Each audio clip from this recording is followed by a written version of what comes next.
le monde, j'espère que vous allez bien. Aujourd'hui je vous retrouve pour faire l'unboxing de Once Upon a Book, donc qui est une box littéraire. Contrairement à Exploratology pour laquelle je vous fais des unboxings tous les mois, celle-là est différente, puisque au lieu que ce soit les gens qui vous envoient leur coup de cœur, ici vous remplissez un questionnaire et en fait on vous envoie en fonction de ce que vous aimez. Donc c'est plutôt des box personnalisées, c'est-à-dire qu'on va faire attention à vos goûts, même si dans la sélection...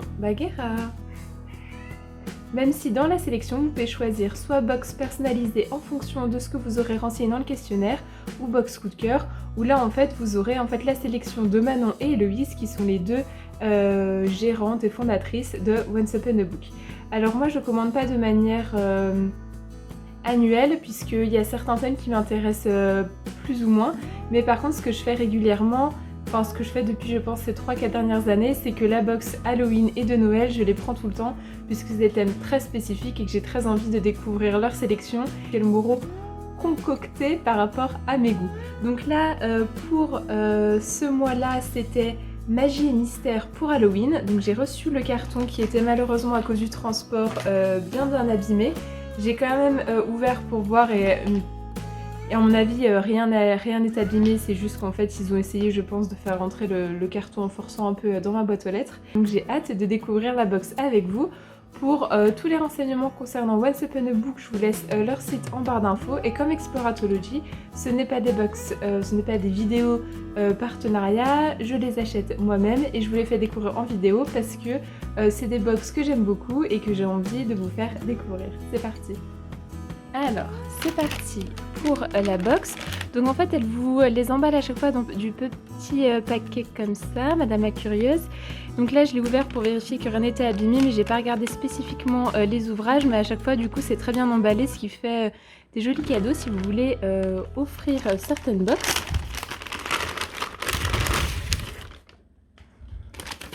Alors, ouais, il y a des choses qui ont glissé. Hop là. Ce qui est bien, c'est qu'en fait, elle vous demande si vous préférez dans le questionnaire thé, café ou chocolat, ce qui permet en fait de vous envoyer des petits échantillons de boissons en fonction, ce qui évite en fait le cliché de la box littéraire quand on voit que des sachets de thé et en fait, si vous n'aimez pas le thé, ça vous arrange pas du tout. Pareil pour les gourmandises, si vous préférez sucré ou salé.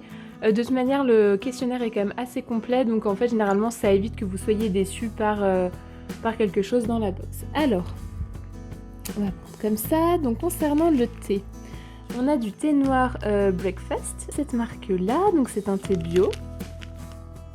Donc moi je préfère le thé noir au thé vert, donc c'est parfait, du petit thé noir petit déjeuner. Hop. Et donc au niveau des gourmandises, je pense c'est des bonbons. C'est quoi? C'est boule du diable. Je pense que c'est comme des têtes brûlées, je pense que c'est ça. Donc parfait pour Halloween. Hop, ensuite, on a une petite citation. Eh bien, c'est plus qu'est dans un cimetière, Gimli, Seigneur des Anneaux. Donc j'aime bien, souvent il y a des petites citations comme ça ou des petits mots, donc très sympa. Et donc, moi j'ai pris une grande box, c'est-à-dire avec 2 livres plus leur coup de cœur. Vous avez aussi les petites box, un livre plus coup de cœur. Donc vous avez minimum 2 livres, c'est plutôt sympa. Alors déjà, je suis très contente parce que Ex, je le voulais vraiment beaucoup. De toute manière, vous avez une liste de fois de livres et donc je sais que je l'avais sélectionné, donc je suis très contente de l'avoir. Hop, j'en ai entendu beaucoup parler, donc ça sera parfait pour cette période-là. Je ne sais pas si je le lirai tout de suite, mais en tout cas, je pense que je vais lire pendant l'hiver. Alors, au niveau du résumé. Le diable ne dort pas, il attend. Bienvenue à Black Spring, charmante petite ville américaine, mais ce ne sont que les apparences. Black Spring est tentée par une sorcière dont les yeux et la bouche sont cousus. Elle rôde dans les rues et entre chez les gens à sa guise. Les habitants s'y sont tant habitués qu'il leur arrive d'oublier sa présence, ou la menace qu'elle représente. Car chacun sait ce qui leur arrivera s'il la touche ou écoute ses chuchotements. Et si la vérité sort de son enceinte, la ville entière disparaîtra. Pour empêcher la malédiction de se propager, ses habitants ont développé des stratagèmes et des techniques de pointe. Mais un groupe d'adolescents décide de braver les règles et les interdits et plonge Black Spring dans un atroce cauchemar. Ex est un livre qui répond à la fameuse question de l'origine du mal, fabuleux et inoubliable. Ah bah j'ai vraiment très hâte, mais je pense qu'il fait peut-être un peu peur, mais hâte de le lire en tout cas. Ça c'est sans faute pour ce livre-là. Ensuite, Fée, sorcière, diablesse, les plus beaux contes d'Homère à Gré-Paré. Oh, j'aime bien. Alors, c'est les Librio 2 €, mais en fait, je les trouve super sympas au niveau de la couverture parce que nous, des fois, par exemple, les livres qu'on achetait au lycée de euros, etc., c'est pas très joli. Mais ceux-là sont sympas. En plus, moi, j'adore les sorcières, donc on est parfaitement dans le thème. Donc, je pense que c'est un recueil de plein de petits... Guérin. Je pense que c'est un recueil de plein de petites histoires. Alors, est-ce que je peux trouver... Donc, Circé magicienne d'Homère, La Belle et la Bête, Madame le Prince de Beaumont, l'Enchanteresse de Scyllaire, La Sorcière du mois d'avril, Une Mandragore, La Sorcière du placard à balai, Les Farfafouilles, Vasilisa, La Fée aux gros yeux, Le Poil, Un bonbon pour une bonne petite et Le Couloir. Voilà, très intéressant, j'ai hâte de m'y plonger en tout cas. Hop, alors, notre sélection du mois. Tous les mois, retrouvez dans votre box 1 ou 2 livres sélectionnés par nos soins permettant de vous plonger un peu plus dans la thématique. Donc là, hop, le livre sélectionné, c'est Arlo Finch, Le mystère des longs bois. En tout cas, il est très joli. Il est très lourd aussi.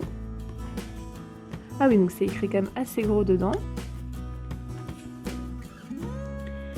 Donc, pourquoi ce livre? Quand le scénariste de Charlie et la chocolaterie, Les Noces funèbres ou dernièrement Aladdin écrit un livre de fantasy fantastique jeunesse mêlant nature, magie, mystère et monde imaginaire, on ne se fait prier et on le dévore. Un univers riche et merveilleux, une plume agréable et fluide avec un personnage attachant qui saura à coup sûr réveiller votre âme d'enfant. Que demander de plus? Pour Halloween, c'est parfait. Note sur Livre Addict 17/20. Nous espérons de tout cœur que vous apprécierez notre choix. Hop, et donc... donc ça c'est pour, en fait, elles annoncent le thème du mois d'après, donc sortez les pulls, neige et frissons. Donc c'est sympa. Donc voilà pour le livre sélectionné. Donc je pense qu'on est plutôt sur du jeunesse, ado, quelque chose comme ça. Enfin, la manière dont c'est écrit quand même plutôt gros, je pense, et la couverture. Alors, je protège la nature, je défends les plus faibles, j'éclaire les sentiers et cherche la droiture. Esprit de la forêt, entendez-moi prononcer mon serment du ranger. Quand Arlo rejoint les Rangers de Pine Mountain, il n'imagine pas que dans les mystérieux longs bois qui entourent la ville, certaines pistes le mèneront à la magie et d'autres au danger. Ça a l'air intéressant, je pense que ça se lira plutôt vite, mais histoire intéressante. Hop, et donc on avait un petit marque-page que j'adore. Il est très joli, très coloré. Hop, et c'est sur les deux côtés comme ça. Voilà pour cette box. Donc voilà pour la box Mystère et Magie pour Halloween. J'espère que ça vous a plu. Alors ce qu'il faut savoir, c'est qu'avec Once Upon a Book, vous pouvez recevoir effectivement des livres un peu plus jeunesse ou ado, mais si par exemple vous voulez absolument pas recevoir ça, vous pouvez toujours mettre dans votre petit questionnaire, je crois qu'il y a une chance que vous ne voulez pas recevoir ce que vous souhaitez recevoir, et si vous êtes complètement réfractaire à ça, je pense que vous pouvez les mettre. Moi j'aime bien parce que ça me fait sortir de ma zone de confort pour certains livres. Il y a des livres qui sont en lien avec mes goûts mais vers lesquels je ne serais pas forcément allée, ce qui m'a permis de faire de très belles découvertes dans les box Once Upon a Book. Donc en tout cas, si vous êtes intéressés, je vous laisse aller sur leur site ou leur page Facebook, vous trouverez toutes les infos. Et moi je pourrais vous retrouver pour les unboxings des box de Noël, toujours avec Once Upon a Book, et vous aurez aussi les unboxings d'Exploratology. Donc voilà, n'hésitez pas à me dire si vous aussi vous êtes abonné à Once Upon a Book ou si vous êtes abonné à une autre box littéraire. Et moi je vous retrouve dans d'autres vidéos.